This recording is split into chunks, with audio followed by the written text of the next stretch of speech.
सत्संगी कितने प्रकार के होते हैं ये समझेंगे। सत में तीन पर्सनालिटीज आती हैं, अवतार, संत महापुरुष और भगवान, निर्गुण निराकार सगुण साकार स्वरूप में। तो सत्संगी संग मतलब जिसकी मन बुद्धि का जुड़ाव उन अवतारों या ग्रंथों पंथों संतों के साथ या भगवान के साथ हो चुका है, उनके सारे डिसीजन उनके गुरु या अवतार या भगवान या संत महात्मा के हिसाब से होते हैं, उनको सत्संगी या गुरुमुख कहते हैं। ये सत्संगी तीन तो उच्च श्रेणियों के होते हैं, जिसमें कि हंस, पपीहा और तोता होता है। हंस को अगर तुम दूध और पानी मिक्स करके दे दोगे तो अपनी चोंच से दूध दूध पी लेगा, पानी छोड़ देगा। पपीहा सिर्फ बारिश का पानी ही पीता है, और तोता जो मालिक सिखाता है वो बोलता है वैसे ही। ये तीन अच्छे श्रेणियों के सत्संगी होते हैं, वाकई में ही सत्संगी होते हैं, जो सत्संग शब्द का अर्थ है। और सत्संगी वो सत्संग, सत्संग को सुनने वाला, जुड़ने वाला, जैसे पैसे को पाने वाला पैसे वाला हो जाता है और चोरी करने वाला चोर हो जाता है, भगवान को पाने वाला भगवान। ऐसे ही सत्संग उसके जीवन में सफल हो चुका है, हो गया है, तो वो सत्संगी हो गया। निरंतर उसमें सहनशीलता, दीनता, नम्रता, वो सतगुरु के पास गया था, उसने सतनाम का उपदेश लिया और अब वो सत्संगी है। दुनिया से उसकी एक अलग पहचान है, क्योंकि उसकी बुद्धि के डिसीजन उसके गुरु से होते हैं। वो उनके अपने अपने आराध्य इष्ट देव के रूप में जो भी वो कृष्ण जी को, विष्णु जी को, रामचंद्र जी को गुरु के स्वरूप, गुरु ब्रह्मा गुरु विष्णु, तो उसका हर डिसीजन उसकी गुरु की और उसकी बुद्धि एक समान है। जब और गुरु के पास ईश्वर की बुद्धि और तीनों की बुद्धि एक समान वो चलती है। वो सर्वज्ञ सच्चिदानंद प्रॉपर्टी से वो भरपूर होता है, उसको सत्संगी कहते हैं। वैसे हम भाव में क्या देते हैं, ये सत्संगी है। जैसे कोई अपना नाम लक्ष्मी रख ले, पैसा एक भी ना हो, कोई अपना नाम शास्त्री रख ले, 6 शास्त्रों का नाम भी ना पता हो, तो इस तरह से लोगों ने अपना नाम रखे। त्रिलोचन 3 नैनों वाला, चाहे एक आंख में भी मोती है उसके हुआ हो। लेकिन सत्संगी ये जो तीन ऊपर मैंने बताए हैं, ये वाकई में ओरिजिनली इनको सत्संगी कहते हैं। इनमें दीनता, सहनशीलता, नम्रता, एकता, ये सारे गुण झलकते हैं। इनको पता चल जाता है कि ये अगर 100 बंदे खड़े हैं गुरु संगत, संगत गुरु भाव से कहते हैं, लेकिन इनमें से सिर्फ ये 5 या ये 6 इनको सत्संगी कहा जा सकता है। बाकी ये बन जाए धीरे धीरे सत्संगी, साधना करके या अपनी अनर्थ निवृत्तियों को निकाल के, ये अलग बात है। लेकिन ये 3 उच्च श्रेणियों के सत्संगी है, जिनको वाकई शास्त्र, वेद, पुराण, ग्रंथ, पंथ, अवतार, भगवान और गुरु सत्संगी मानता है कि ये मेरे सत्संगी हैं, जो सत्संग से जुड़े हैं, जो सत्य से जुड़े हैं, जिनका संग हो चुका है। और 3 होते हैं निम्न श्रेणियों के, क्योंकि उनके लिए भी मौका है कि वो भी इस श्रेणी में आ जाए, अपनी गलतियों को सुधारे। जैसे पानी बरसता है तो जो बीज होता है वहां वही फल होता है, कांटों पे कांटे लगते हैं, फूल पे फूल लगते हैं। जो अपनी कमियां निकालने की तरफ लगता है, गुरु का आशीर्वाद, तो कमियां निकालता है, अपनी गलतियों को सुधारने की तरफ चलता है, वो सुधर जाता है। जो पश्चाताप करता है वो उस तरफ चल पड़ता है, जिसको इंपॉर्टेंस वैल्यू रहती है अपनी साधना की, कि भाई मैं चल रहा हूँ, सेवा सिमरन में चल रहा हूँ, उतना मैं प्राप्त नहीं कर रहा जितना मैं गवा रहा हूँ। मुझे क्या फायदा, फिर मानो चोला मिले ना मिले, सत्संग मिले ना मिले, गुरु मिले ना मिले, उपदेश मिले, ये तो अनंत काल के बाद, कितने लाखों करोड़ों वर्षों कल्पों के बाद मुझे मनुष्य शरीर मिला है, फिर लड़का लड़की बन जाऊं, ये तो इतने करोड़ कल्प फिर मुझे घूमना पड़ेगा। और 3 जो होते हैं वो निम्न श्रेणियों के होते हैं, उसमें एक होता है ऊंट, एक होता बैल और एक होता भेड़िया।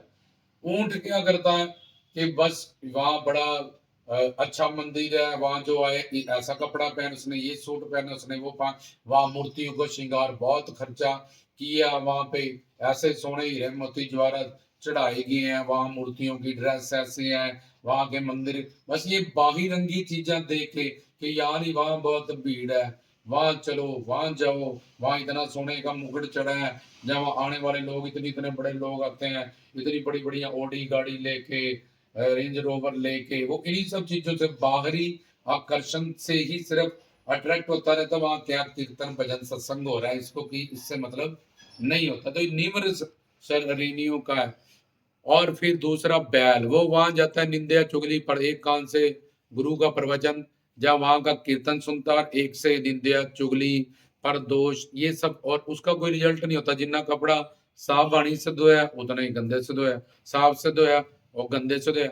और बाहर अगर गलती करता था तो वहां माफी मांगने गया पा, और उधर जाके फिर गलती, तो अब उसको ज्यादा सजा मिलेगा कि तुमने दरबार पे आके ये गलती की, गुरु शरण में आके ये गलती की, मंदिरों में आके ये, तो पुलिस वाले से लड़े हो तो ज्यादा सजा तुम्हें मिलेगी। नॉर्मल बंदों से लड़े तो के चलता, लेकिन वर्दी पे हाथ डाला है, ये माफ नहीं किया जाए। तो जो मंदिर मस्जिद दरगाहों में सत्संग डेरों धाम में ऐसी गलतियां करते हैं उनकी सजा बहुत ज्यादा, क्योंकि उनका फल भी और ज्यादा है। वो वहां जाके उन्होंने सेवा सिमरन की तरफ ध्यान रखा, वहां की जो वाइब्रेशंस है, वहां का जो और है, जो वो प्रवचन है, नाम गुण रूप लीला धाम में गुरु का वास है, वो उस वाइब्रेशन से जुड़े हैं। वो सावधान है अपनी साधना को लेके, अपनी मन बुद्धि को लेके कि हम कुछ पाने आए हैं, ना कि हम गंवाने आए हैं।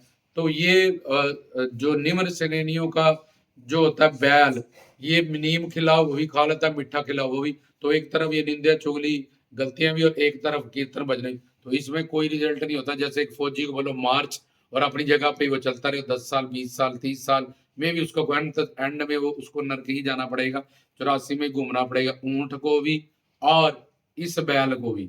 और तीसरा होता है भेड़िया, वो कसम उसने खाई होती है कि भाई मैंने तो तरना नहीं, इसलिए ना मैंने तरना ना कोई बात सुननी है। और जिसके पास मैं बैठूंगा, जिसकी जैसी संगत वैसी रंगत, वो काल माया का भेजा हुआ होता है कि जाओ इसकी साधना इसकी सेवा सिमरन नष्ट करो जाके, तो बड़ी स्पीड से चल रही है। तो वो अपनों का ही रूप धारण करके, और जब संगत में ही कोई ना कोई के संगत में गुरु, संगत संगत गुरु, ये तो सुन के सारे ही समझोगे कि ये सारे ही सत्संग है। वो सिद्ध पुरुष नहीं है, अभी सत्य उनके नहीं है।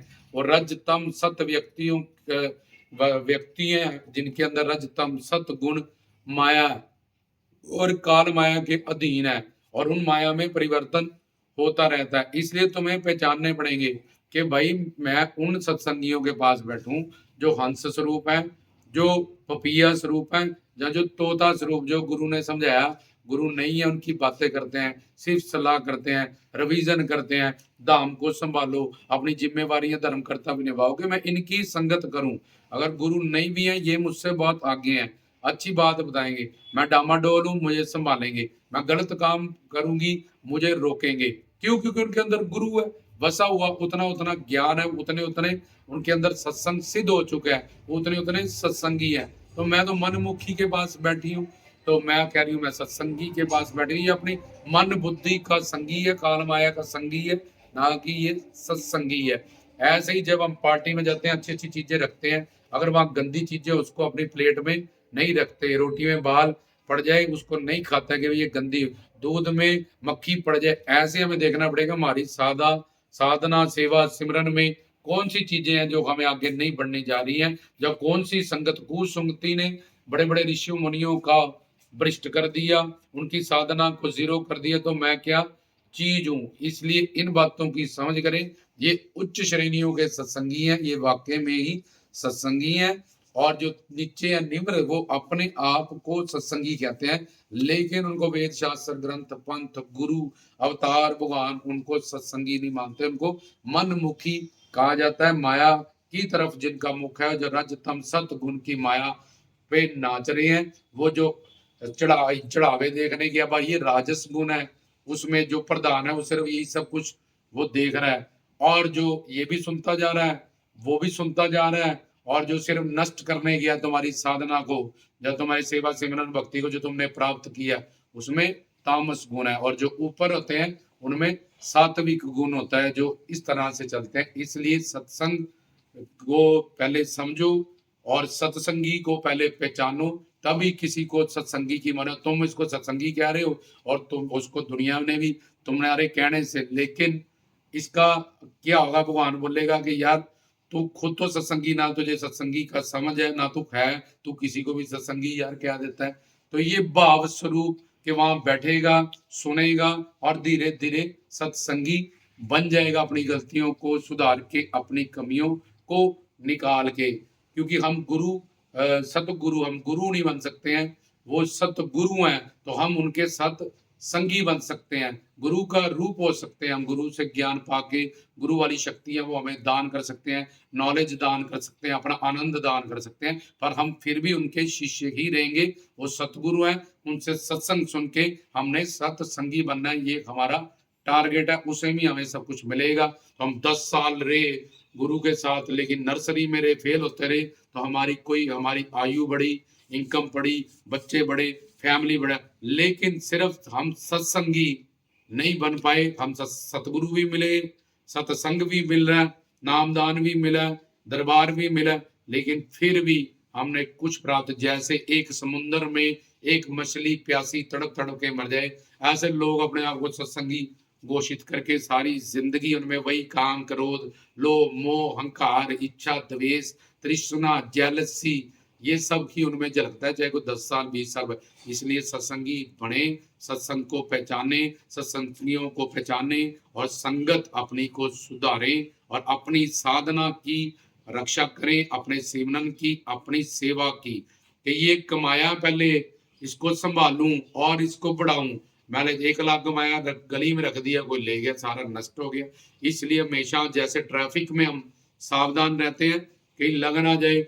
मार्केट में जाते हैं, मैंने मीट शराब अंडे नहीं लेने, मैंने करियाना लेना, लेके आते हैं, हम सावधान रहते हैं। हम जब ड्राइविंग करते हैं, हम सावधान, किचन में कहाँ आग ना लग जाए, हम हर जगह पे हम सावधान हैं। लेकिन भक्ति की दुनिया में, सत्संग की दुनिया में, सतगुरु की हम आज सावधान रहते हैं, इसके कारण हमें कुछ प्राप्त नहीं होता। वो सांचे दरबार की जय।